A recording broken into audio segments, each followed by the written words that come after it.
Hello everybody, it's your boy Proftrof. We're back again with another Mad Lads. This is a Mad Lad Yao chose. I let y'all vote and y'all chose Rasputin. So we're doing Rasputin. Before we start, I know a little bit about Rasputin, okay?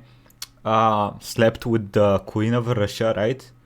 Then with some other nobles. It was very hard to kill him. And he had a decent amount of influence on the Queen, so he did things. That's about all I know about Rasputin. And there is a song about him. I sang it on one of the streams. Some people have a certain power that no one can really explain or define. They just seem to have this ability to get people to trust them and go along with everything they say. It's something that goes way beyond just charisma or charm. It's like they have a superpower that lets them manipulate everyone around them. And today's mad lad had that power. He could also preach the Bible like a preacher, full of ecstasy and fire. But he also was the kind of teacher that women would desire. That song is fire, if you haven't heard it. Listen to it. Rasputin? I thought it was Rasputin. Rasputin? Rasputin? Rasputin?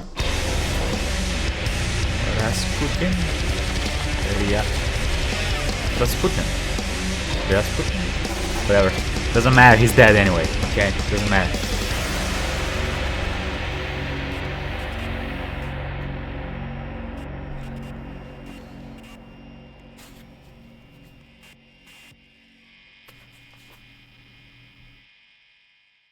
But before we get into the Mad Raid? Lads, it is in fact your boy Raid Shadow Legends. The hottest game in the Play Store with almost a perfect score and well over 400 champions for you to collect with a challenging story mode. And my favourite thing ever, a PvP arena that lets you slap people around. But right now is the Christmas season where Raid has added in some festive champions as well as hosting a whole bunch of Christmas tournaments and events. And right now in the game I'm trying to get 3 stars on everything in the story mode, which is a lot harder than it looks. So I'm trying my best to upgrade my team as much as possible by grinding the various dungeons and upgrading them in the tavern. And coming soon is their biggest ever update, the Doom Tower, 120 floors, hard levels and harder bosses, and even secret challenge rooms. Raid are also releasing 14 new champions. 14? And to help everyone with the Doom Tower, Raid are giving away Christmas gifts. One of them being Midgets. Special Champion, Bulwark, who is going to be really useful in progressing through the Doom Tower. So click my link down below to download Raid Shadow Legends, and get if the you are midget. a new player, you will get 50 gems, an XP booster, some energy refills, and even an Ancient Shard and the Champion Bulwark. All of these rewards are only available to new players and only for the next 30 days, and you can find these rewards here in your inbox. Rasputin was born around the 20th of January. Well, go get your midget, everybody. In a village located 1869. within the Human province Whoa. in Russia. Rasputin was born around the 20th of January 1869. Of course, in a yes. village located within the Human province in Russia. We don't know the full details of Rasputin's early life, but we can imagine that it must have been pretty tough, as he basically lived in the western parts of Siberia, which is very well known for its extreme poverty and harsh winters. In Rasputin's own case, out of 8 confirmed births, he was the only child his parents had that managed to survive to adulthood. Damn. He would remain almost completely illiterate right up until he began to pursue his religious interests. Growing up, however, it was clear that Rasputin was destined for greater things than the simple peasant life. According to some accounts... Yeah, he was destined to be inside of the Russian Queen, if you know what I mean. Even when he was just a young child, Rasputin apparently could talk to angels in his dreams. He could also tell the future, and he could apparently also heal horses with a single touch. However, far from being considered the second coming of Christ, Rasputin started getting accused of being a demon. Oh. As he entered his teenage years, he began to He's a demon. misbehave very badly, engaging in petty theft, getting into fights, and living up to the Russian stereotype of being a rowdy drunk. The local peasants got so fed up with this that they didn't even call him by his real name anymore. So instead they referred to him as the licentious one. So in response, What does that mean? Rasputin just accepted that and actually adopted that into his real legal name. His real name was Grigory Yefimovich Novik, but he changed his last name to Rasputin, which was apparently supposed to be a play on the Russian word for immoral or deviant, but the real meaning of his name always changed depending on who you asked. Ah. Now, you would think that this sort of name Okay. change would prove to be a terrible PR move for PR. anyone hoping to start their career as a religious figure. You know, it'd be a lot like having someone called Father McKiddy Fiddler taking mass, but it turned out that this name change would actually They would probably make that dude the Pope, let's be honest. in Rasputin's favour. But we can get into that in a little bit. Rasputin eventually married a woman from a nearby village at the age of 18 Damn. and would eventually have 4 children Damn. with her. However, this didn't quite mellow him out as he continued to get violently drunk. He had taken part in numerous horse thefts and he also cheated on his wife very often. Hey, he's only stealing the horses to heal them, okay? Don't ask what that shit there. Don't ask what that was, In 1892, okay? though, he suddenly left home to seek out the monks of St. Nicholas Monastery in the nearby province. His real reason for doing this is still unknown, though most people believe that he was either facing a midlife crisis or he did it to escape the heat of the law from a previous horse theft.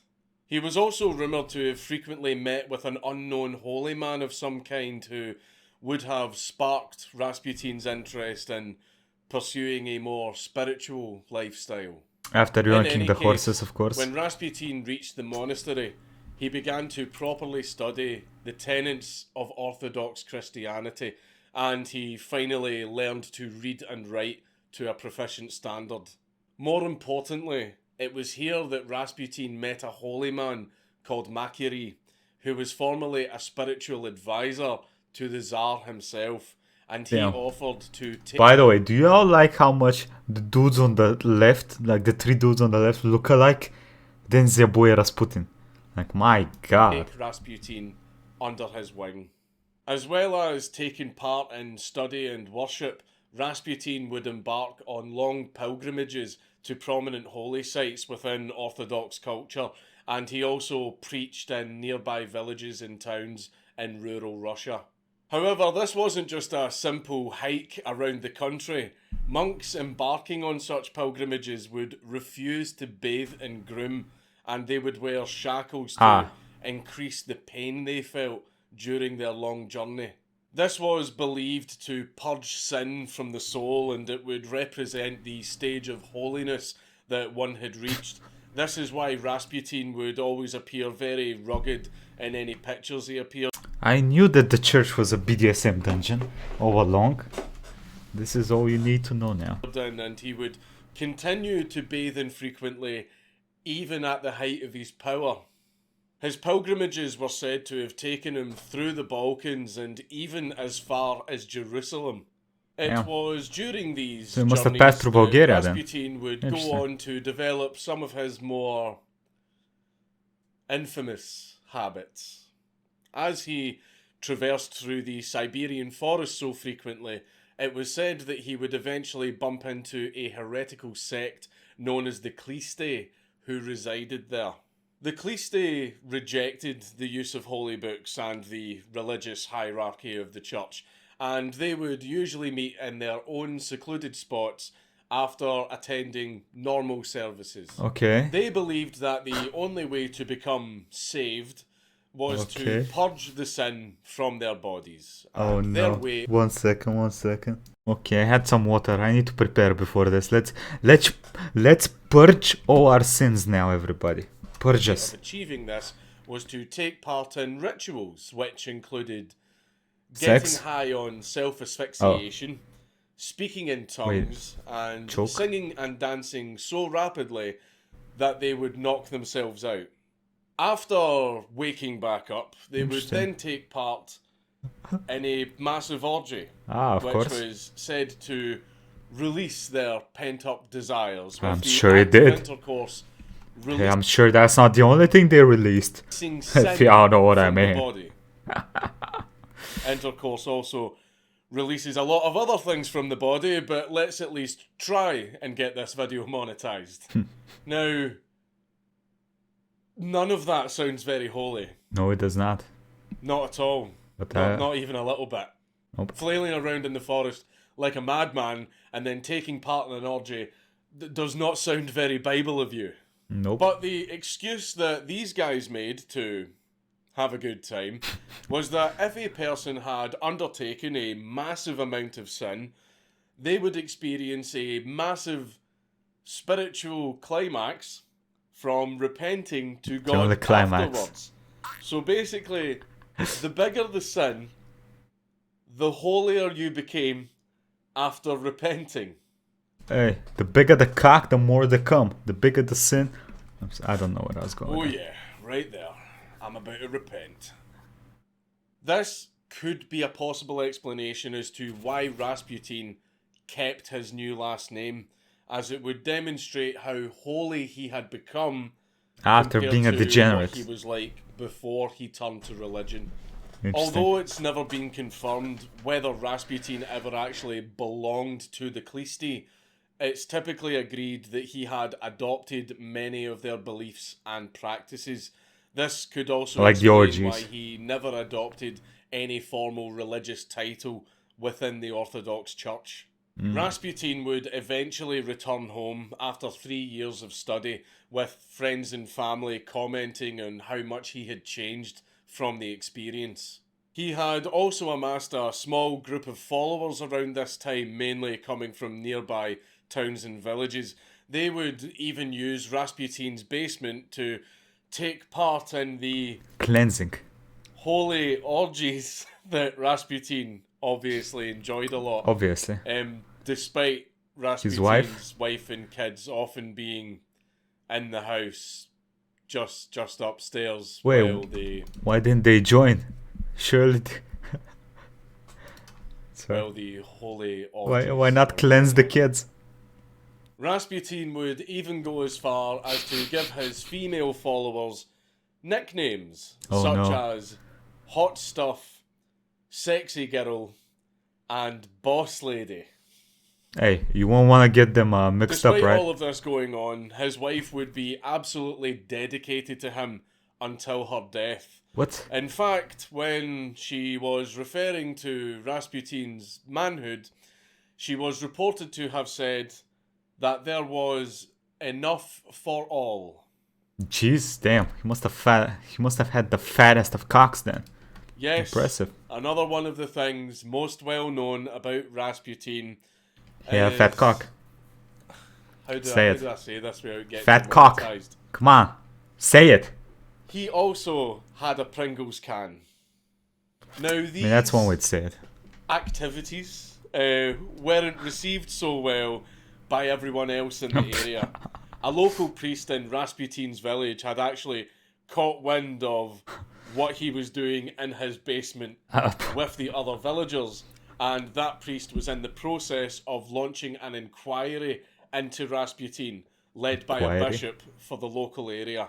Conveniently enough, Oi. this was when Rasputin started receiving visions from the Virgin Mary herself. Oh. She apparently told Wait. Did he also fuck the Virgin Mary?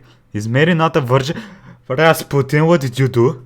Rasputin Of course that she the wasn't Tsar fucked. Come and on. his family needed his help, and that he should make his way over to the Russian capital of St. Petersburg as soon as possible. Now, to most people, this would have just been an excellent excuse to hightail it and never be heard from again, but Rasputin actually wanted to fulfill this mission.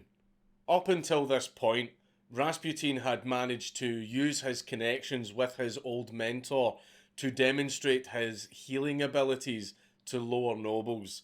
This slowly built up his... How exactly did he heal stuff?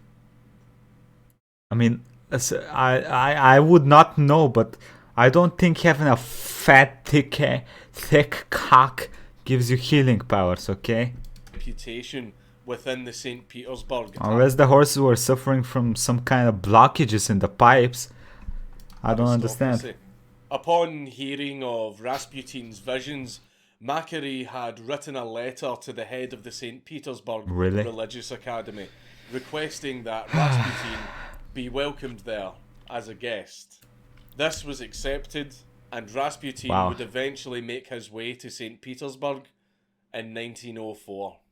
But why would any nobleman in one of the biggest empires in the world ever want to meet with some unwashed monk from the middle of nowhere? That fucks. Well, at this time in history, the occult and mysticism were actually really trendy things among the Russian elite. And they generally held the view that the simple peasant lifestyle actually brought people closer to God. There was also a lot of sexual scandals going on at the time, with many of the women from high society frequently sleeping around with other men. All of this was basically one giant launch pad for Rasputin to build his reputation and get closer to the Tsar. And this was clearly working, as many female aristocrats found themselves to be drawn towards Rasputin's physique and hypnotic stare and probably something. Wait, really? My boy just looks like he hasn't slept in 24 hours. I mean, damn, he must have had the fattest of cocks. Damn, that face. And they more than likely found themselves having very many private prayer sessions with him. Very many cleansings. After repeated visits to the city, Rasputin had built many powerful connections by using his natural charm and being able to miraculously cure many nobles through prayer and hypnotism. That, and also the fact that their wives could keep a secret. He would eventually meet two members of the royal family called the Black Sisters. The Black Sisters were a pair of... Damn. I thought Russian women were supposed to be good looking. Montenegrin princesses who had managed to manipulate their way into marrying prominent members of the Romanov dynasty, making them largely unpopular. That dynasty died out, right? They were also insulted regularly for their appearance, being called the Crow Sisters. This was because their noses were apparently so large that it made them look like they had beaks. It is also worth bearing in mind that Russia was really anti-Semitic at this time, so that insult might have a lot of extra implications to it. I'm not making any jokes. I didn't say anything. I'm just reporting on historical facts. Their noses could detect the shekels, that's what he means. I did not make any jokes. Yes, you did. Because I don't want to go to prison again. Their status as outcasts. Did he actually go to prison for the pug thing? That's fucked up. And the fact that they were also very heavily into mysticism themselves made them natural allies with Rasputin, who they would begin to visit on Big Nose Gang. By 1905, the Black Sisters had managed to convince the Tsar and the Empress to meet with Rasputin, being thoroughly convinced of his ability to heal through prayer. This was because, by sheer coincidence, the Empress's spiritual advisor had very recently died, and he told them of a vision he had where he foresaw the coming of another holy man who would immediately take his place. So basically, Rasputin was not only a miracle worker in his own right, but in the Empress's eyes, he was sent to her by God himself. This was just absolute luck. Everything fell perfectly in place for Rasputin to get his foot in the door. Rasputin would finally and his cock in the door obtain an audience and the with queen, the I Tsar guess. on the 1st of November 1905. But before we go on, it's important to know why the Tsar and the Empress were so eager to meet with Rasputin. Okay. Tsar Nicholas II was coronated in 1894, and since My then boy looking like a Chad over there, though. he was at constant odds with Russia's feudal parliament called the Duma. This is because he wanted to keep as much power as possible unless he was absolutely forced to give some up by the people. He married a German princess called Alexandra, who was apparently described by the last Tsar and even Queen Victoria as being too unstable to succeed as Empress. And much like the Black Sisters, she was also heavily mysticism. obsessed with the occult, but more specifically, faith healing. Yeah, This was these because bitches her need family Jesus. line had suffered from an inherited disease called haemophilia, where blood Oh, you clots can't stop don't bleeding. form properly Yeah. in the body. This meant that if you even got so much as a light scrape, you could lose a lot of blood because no scab would form and you would just keep bleeding. However, this disease seemed to affect only the men of the family. So when their first male heir, Alexei, was born, there was a lot more stress on the family to keep him healthy and keep him away from even the slightest of dangers. So in reality, there was a major dividing line between the royal family and the rest of the aristocracy. This meant that Rasputin would be accepted more readily by the royal family, especially with the Empress's desperation to find anyone that could help her son recover. Their attachment would especially grow in 1908 when Alexei was suffering from an extremely bad bleeding episode. Okay. The royals immediately summoned Rasputin, who, upon arriving, threw the doctors out of the room and requested to be alone with the boy. After a few hours of praying and hypnotic therapy, Alexei's bleeding completely slowed down to a halt and prevented what could have been a death to an heir of the royal family. At this point, you'll probably all be trying to figure out what the trick was. The fuck? But no. According to most historical sources, what Rasputin did actually healed the prince, where modern medicine at the time couldn't. So did Rasputin actually have magic Did he cock the boy? healing powers? Oi! Well, a lot of medical experts have looked at the details of this case, and they advise that the best way to treat a case of extreme bleeding in a haemophiliac is to try and calm them down and reduce movement to stop rapid blood flow. Makes sense. So basically, Rasputin was probably able to calm Alexei down and stop him thrashing about in pain, which would have kept him from dying. But this still doesn't explain why he was able to succeed where the doctors failed. Well, it turns out that Rasputin's own hubris actually played a big part in saving Alexei's life. At the time, the first response that the doctors had was to prescribe Alexei with aspirin, which actually thinned out his blood and prolonged the bleeding. So by kicking out the doctors, Rasputin had, by accident, saved Alexei by preventing the doctors from stressing him out or issuing. Why would you prescribe aspirin to someone bleeding? The fuck's wrong with these degenerates? Him with aspirin, which would have actually killed him. Regardless of how he did it, the royal family were completely amazed and eternally grateful to Rasputin for saving their son. Though Rasputin couldn't actually cure Alexei's haemophilia, Rasputin actually improved their son's quality of life, and he also prevented him from dying several more times. Damn. To show his gratitude, the Tsar granted Rasputin unrestricted access to the royal household, and Rasputin would even tend to the other royal members wife of the royal family, such as the Empress herself. Rasputin would visit weekly to treat her for headaches and anxiety attacks caused by stress. Rasputin also became one of the Tsar's own personal advisors, and he even prescribed the Tsar cocaine to treat his own various problems. At one point, the Tsar got so hooked to the drugs that Rasputin was giving him that the Tsar would invite Rasputin over just to get a fix.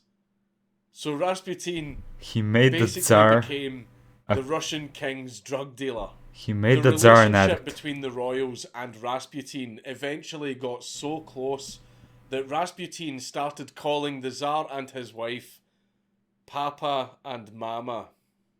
However, there has been a general trend in Rasputin's life that you no doubt have noticed. It ain't Christian to boink your mom, okay? And it's that whenever Rasputin gets himself into a good position, He fucks it up. would almost immediately ruin it by giving into his urges or by alienating a big part of his original support base. Okay. From 1911, Rasputin was slowly turning the aristocracy and the general public against him by getting involved in numerous scandals. As well as the usual stuff of drinking too much, fighting, and straight up screaming in the street, the biggest scandals that Rasputin got involved in are the ones that he is most well known for. Boinking the wives? His sex scandals. Rasputin managed to use his reputation as a faith healer to cure the wives of aristocrats and nuns through the use of Nuns? intercourse. His Prescribed preferred sex. methods for doing this were to hold massive orgies in bathhouses and monasteries, which would annoy the owners. Wait, on holy ground? He did unholy things on holy ground. My man. And infuriate the other priests.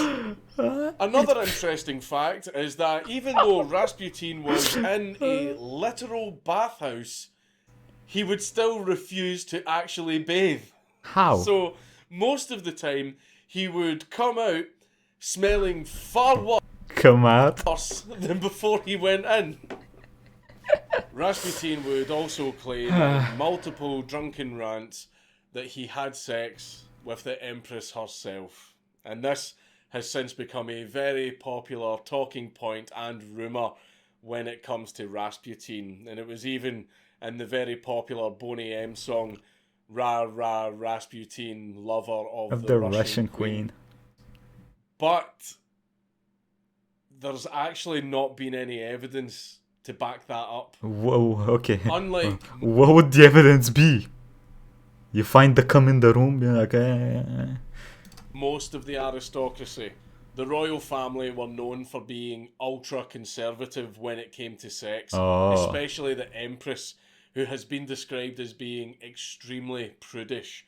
In fact, when the Empress was actually asked by one of her close friends as to whether or not she found Rasputin even remotely attractive, she grimaced and responded by simply saying, "Yuck."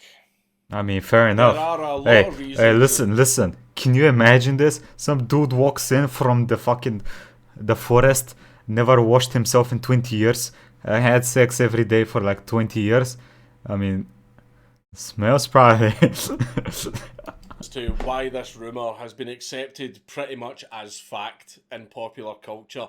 Part of it is due to Rasputin's own encouragement, but also in the lead up to the Russian Revolution of 1917, the Bolsheviks actually exploited this rumour for political gain because they were trying to convince the Russian people that the royals were hopelessly corrupt and degenerate. And also, if you are very well known for being an absolute horn dog with all of the other women, then people are going to assume the same thing about the woman that you hang out with most. However, this wasn't the only member of the royal family that Rasputin had been accused of messing around with. Rasputin had apparently been kicked out of the royal nursery multiple times by the nanny, who had accused Rasputin of acting inappropriately towards the Tsar's own daughters. However, it ended up being the nanny herself that was fired from her job, with the daughters actually calling for it because they said that she was mean. Rasputin was Hey. also accused of He probably gave those dollars the fat Rasputin. forcing himself upon a female maid in the royal palace. Damn. But she also shared the same fate as the nanny, and she was fired for bringing down Rasputin's Name. image and reputation. All of this was pretty much run-of-the-mill stuff Yep. when it came to Rasputin. But he did also get himself involved in other shady activities. How much more can you do? Saw him making huge personal gains. Rasputin would make sure that ministerial and religious appointments were only given to people who were loyal to him. And he would also get rid of ministers who publicly opposed him. Rasputin would also take bribes from various nobles or aristocrats in order to get them an audience with the Tsar. Damn. When World War I began, Rasputin even accepted bribes of 2,000 rubles from soldiers who wanted to avoid fighting on the Eastern Front. It's been debated by historians as to how much influence Rasputin actually had over the decisions made by the Tsar and his wife. But given that the Empress always made sure that Rasputin was saved from any scandal and that he was always allowed to return to the capital unharmed, meant that Rasputin definitely held some importance within the royal family. This can even be seen when Rasputin got into a fight with a bishop and a monk when they confronted him over the whole having orgies in churches thing. Instead of this being a clear warning to the Tsar about Rasputin's extreme behaviour, the Tsar instead removed the bishop from his position. Now, this was actually illegal for him to do without calling for a trial first. But despite this, the Tsar had both men removed from St. Petersburg and assigned them to minor roles in faraway monasteries. Damn. The royals would also enact harsh censorship rules and fines against any newspaper or author who had written any negative material about Rasputin. They would also turn a completely blind eye to any reports about any of Rasputin's misdeeds, even from people as prominent as the Russian Prime Minister himself. In one case, the police had arrested Rasputin for disorderly conduct, and the commander of the palace guard had simply forwarded this message to the Tsar's desk, and the commander, who had absolutely nothing to do with the arrest or the report, was fired simply for passing on a message to the royal family. This was mostly the responsibility of the Empress, as she would be the one to always convince the Tsar to bring Rasputin back on the rare instances that he was actually kicked out of St. Petersburg. She would always claim that any negative reports on Rasputin were the product of jealous aristocrats who wanted rid of him. Of course, the reason why they were so adamant about keeping Rasputin around was because he was the only man able to treat their son. The big problem was that outside of a small circle of people within the royal family, nobody in Russia actually knew about Alexei's medical condition. Nobody knew about his haemophilia. So they didn't know why they were keeping him around. Oh, shit. Or the importance of Rasputin's treatment in keeping him alive. And I believe that the reason that they kept this secret is you can't have an heir to the throne looking weak. Yeah. So basically, as Rasputin's behaviour got worse and his influence growing despite this, most people believed that Rasputin was using some kind of dark magic to manipulate the royal family. Damn. These tensions reached their absolute peak when the Tsar left the capital in 1915 to personally oversee his army's progress on the Eastern Front. This left the Empress completely in charge of domestic affairs, and at this point, she was believed by most of the aristocracy to simply be a pawn for Rasputin. Damn. The aristocracy increasingly began to believe that the only way to save Russia and win the war was to get Rasputin out of Dead. the picture Oh. forever. There had already been a major attempt on Rasputin's life Rasput out. in 1914. I'm sorry. A follower of one of Rasputin's major religious rivals had attempted to stab him to death. Miraculously, Rasputin managed to survive this attack, though the attack did take a massive toll on his health. It was clear that if an assassination attempt was to be successful, it would need to be well planned and executed by the nobility themselves. The men who finally decided to do this were the Grand Duke Dmitry Pavlovich, the Tsar's first cousin. Oi, is that an axe, my boy? Damn, this dude looking pretty cool. That's a big ass axe. I think it's an axe. By the way, how is it so hard to kill a man that basically makes orgies inside of churches? Couldn't you just slip some bitch like a fat wad for like 100 rubles or some shit to poke him in the ass or something? Dmitry Pavlovich, the Tsar's first cousin, and Super Prince dry. Felix Yusupov, who was related to the Tsar by marriage to his niece. Before they could start planning the assassination, the conspirators first needed information about Rasputin's future plans and movements. Yusupov volunteered to make first contact and gain Rasputin's trust under the guise of needing spiritual healing. Yusupov would meet with Rasputin on a near weekly basis, noticing that Rasputin was becoming more and more delusional with each visit. Rasputin would repeatedly brag about how easy it was for him to get the Tsar and his wife to do whatever he wanted. Damn. And he revealed that he was trying to convince the Tsar to completely dissolve the Duma, as he believed it to be a threat to his own power. What?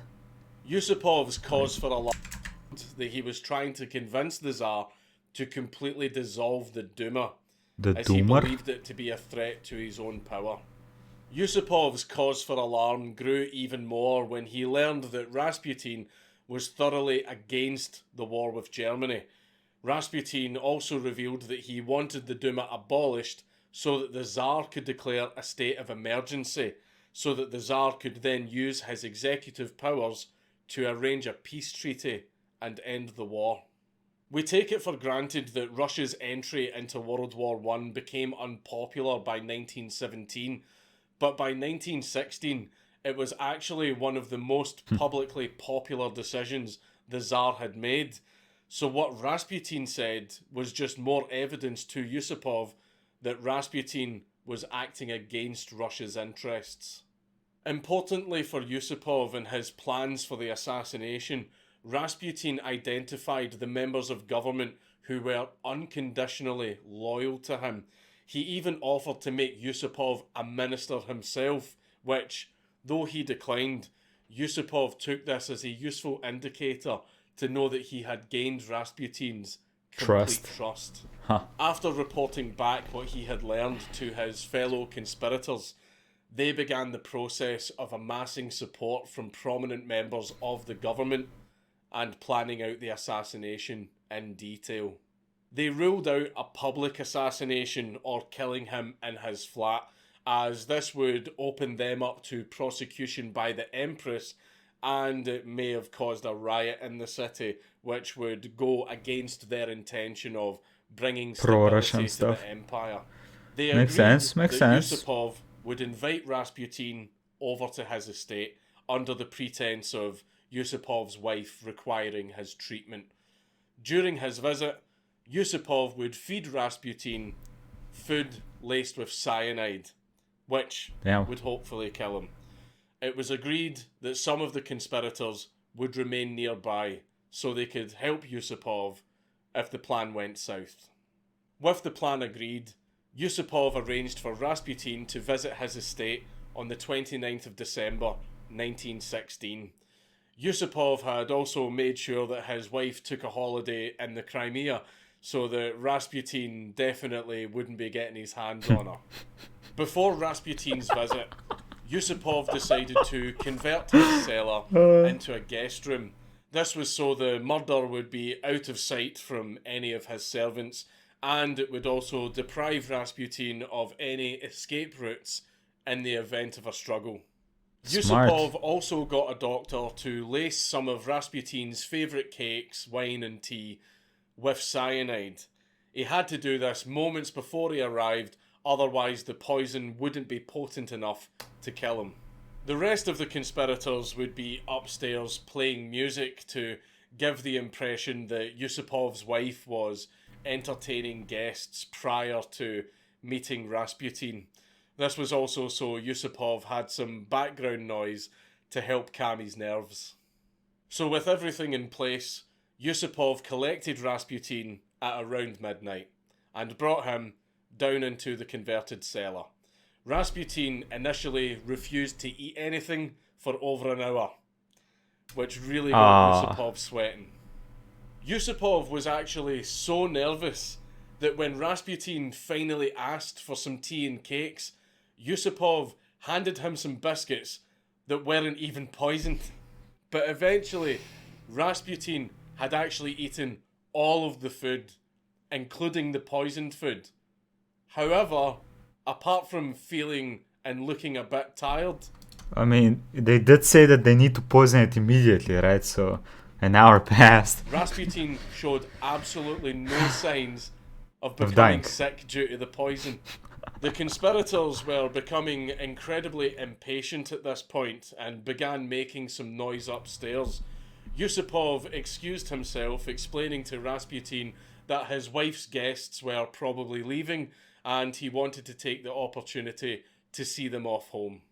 When Yusupov got upstairs, he was panicking and he told his co-conspirators about what had happened.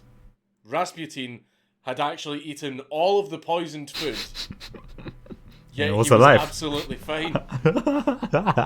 So, Yusupov decided to take a revolver down to the basement. Fair enough. And finish the job. Pop him in the head. When Yusupov returned to the cellar, Rasputin was remarking at the beauty of a decorative crucifix that Yusupov had placed on top of a wine cabinet. Steeling himself for the kill, Yusupov told Rasputin, "You'd far better look at the crucifix and say a prayer."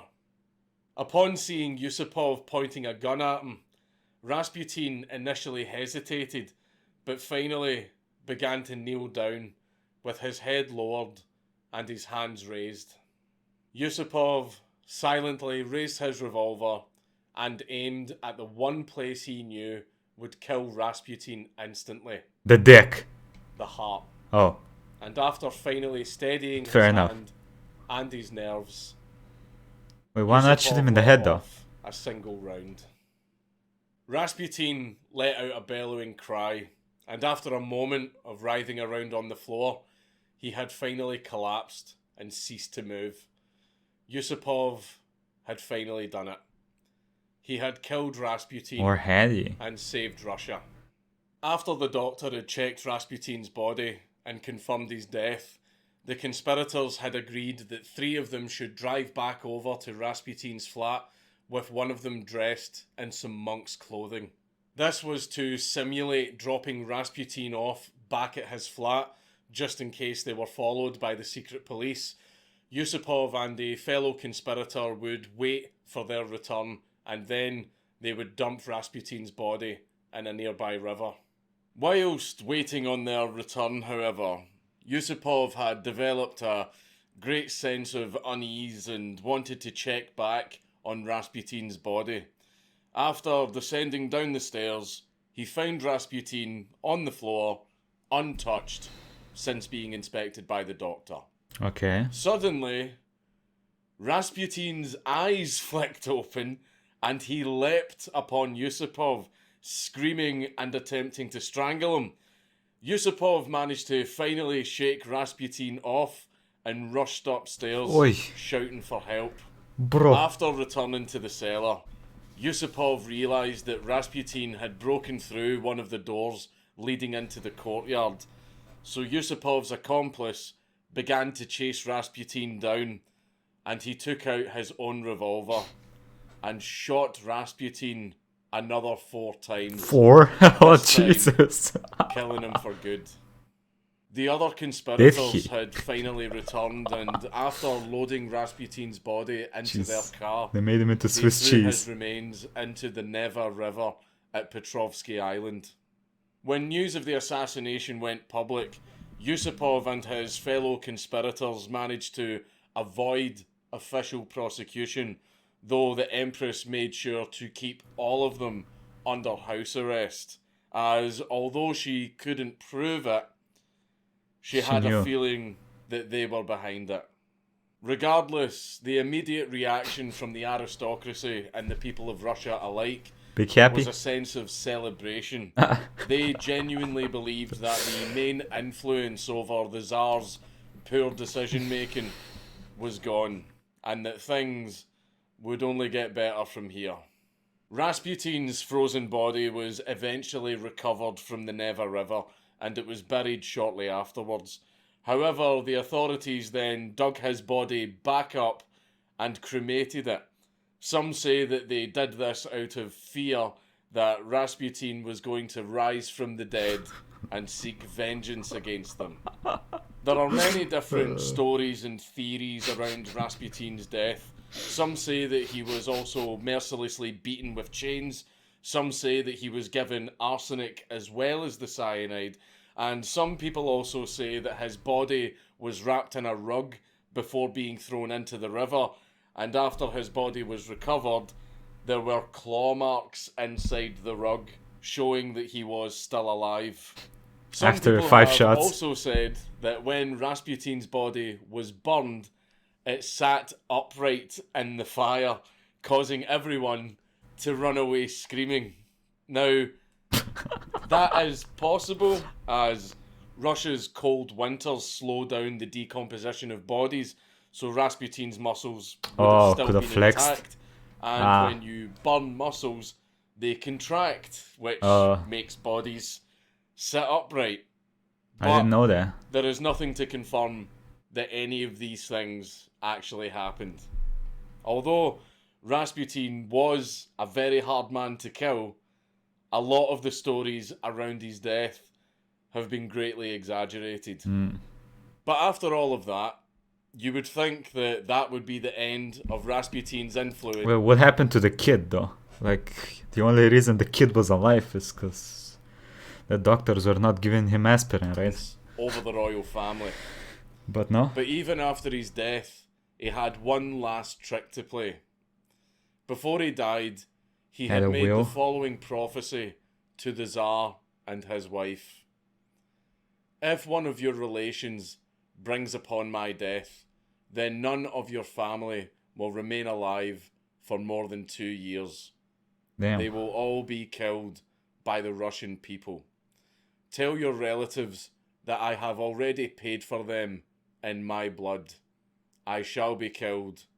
I am no longer among the living. This was obviously just a scare tactic that Rasputin used at the time to frighten the royal family into protecting him. But his prophecy was still scarily accurate. The Tsar abdicated the throne in February of 1917, and then he and his entire family were slaughtered by the Bolsheviks in 1918. Some people would attribute this to Rasputin actually having magic powers, but it can be easily explained if you simply look at what was going on at the time.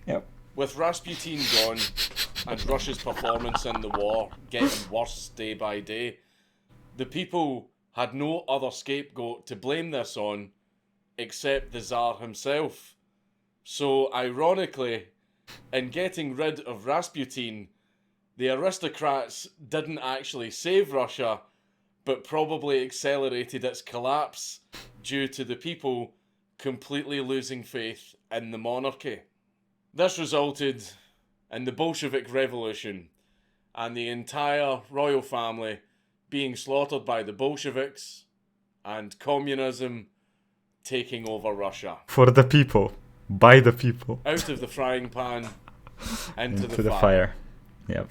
I'm not saying that the royal family were great, but They were certainly a lot better than famine or getting thrown into the gulag because you farted after 6 p.m. In general, many of Rasputin's mystical acts What do you mean the gulag? It's the people's prison. have either been Actually, greatly it is. exaggerated or can at least be rationally explained.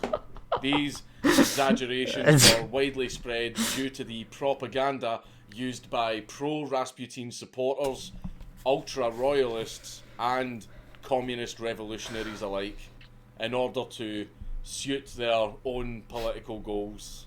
However, more important than prophecies or healing powers, there is another legacy of Rasputin's that remains to this day. The fat cock. A great question that has yet to be answered. How big is the dick? Was Rasputin's dick put in a pickle jar for 100 years? Oh. Well, if you're boring, you'd probably take the word of most historians saying that this was mostly a myth and simply leave it at that. But this is Mad Lads, and we do leave we have no it? stone unturned, especially when No we are jar talking unopened? about the stones of a mad monk. So the legend goes like this. After murdering Rasputin, Yusupov committed a final act of humiliation upon him by chopping Rasputin's dick off. Some people feel that Yusupov did this as a punishment for Rasputin sleeping with everyone's wives and daughters. However, one of Yusupov's servants was secretly a great admirer of Rasputin's, and she managed to smuggle the penis out from the estate. The penis would then repeatedly change hands and hopefully Just like in wash life. their hands afterwards, until the penis was rediscovered by Rasputin's own daughter when she was in Paris. That Wait. felt So his daughter had had her father's penis in hand. very wrong to say. She discovered that her father's now rotting penis Cock. was being used in rituals by French occultists who believed that it bestowed female fertility and male vitality. How did they use it? Super male vitality, you know, if you believe the rumours. She managed to reclaim her father's penis, but eventually she had to She lost it. sell her father's penis to some French antique dealers in the 70s. How much is a because cock she worth? needed the money. This Fair enough. video took a left turn, didn't it? What a family heirloom that would have made. And to my dearest Abigail, I bequeath unto you This cock. my dick. 30 years later, a Russian man bought the now pickled penis for $8,000. He decided that this long and girthy specimen of Russian history needed to be properly preserved. Now in So pickles. it now sits somewhere that it rightfully belongs. In full view of the public. Yeah, in the that's a St. fat Petersburg cock. Museum of Erotica. It is quite a fun day out. Erotica. It's just That's not a a big ass family cock, brother. day out. Do you know what I mean? And I understand that Pringles can jokes will be made, and yes, upon my death, I would like my penis to be pickled in a jar and displayed to the public. Morty, look Morty, I'm pickled dick! I want to die. It's Count Dankula on YouTube. Everybody should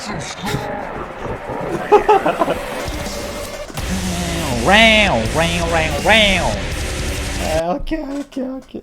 Oh my god, I did not know Rasputin was up to so much woman exploration, okay? So, let me know what did y'all think about this video. A quick thank you to the YouTube members and Patreons, and I'll catch y'all later, okay? Have a nice day, everybody.